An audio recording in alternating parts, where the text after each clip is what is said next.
We've looked at strings in some detail already. In Python, strings and lists are very similar types. The slicing syntax used for strings is also applicable to lists. So if we have a list, 1, 2, 3, 4, 5, my list, 3 to the end, there we go. So this is the slicing syntax.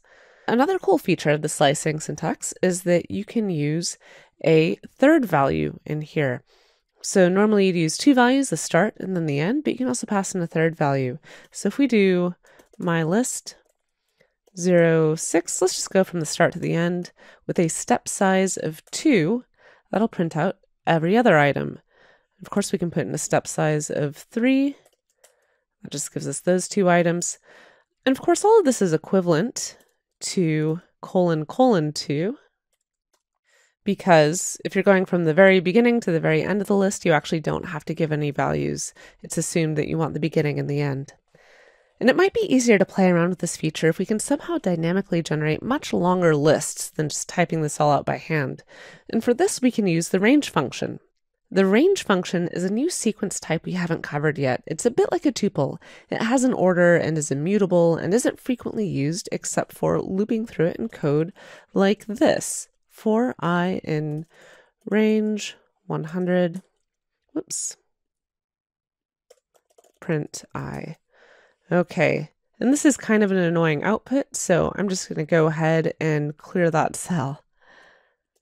But you can also take the range and convert it to a list. So my list equals list range 100. So we're converting or casting it to a list. And now if we take this and go through every other number, there we go. We can also do a step size of 5, all right, or 10. What happens if we enter a negative number? We actually step through the list backwards. So a negative step is stepping backwards through the list. We can even do negative 10.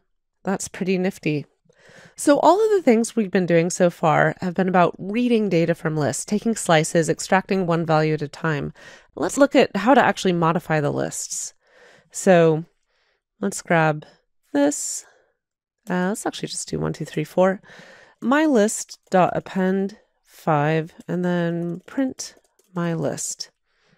Great. Append adds an item onto the end of the list. If you want to insert an item at any position, you can use insert.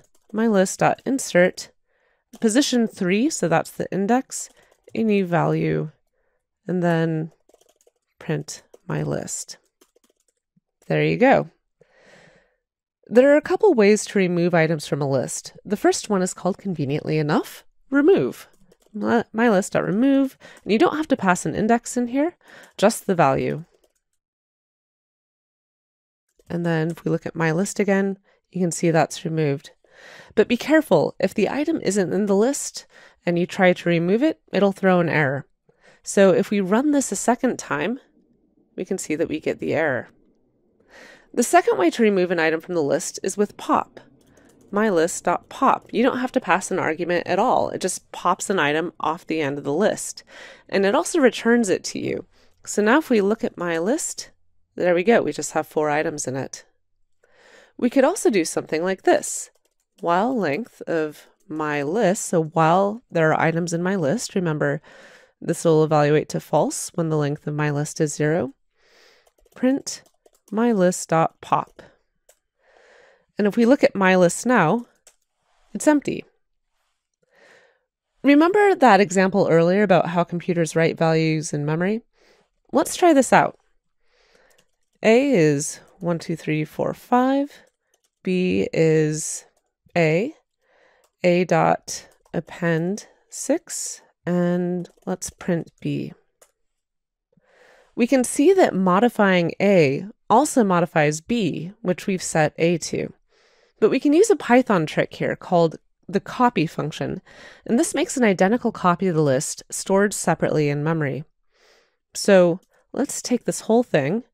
Instead of setting B directly to A, we're going to set B equal to A dot copy. And let's just print out both of them so you can see them side by side. And so you can see the difference between setting a variable to another variable and making a copy of it, setting it to the value of that variable. Lists are one of the most fundamental and useful data structures in Python, and it's important to get a feel for how they work. So I encourage you to play around with them in this notebook and get ready for some more fun with them as we progress.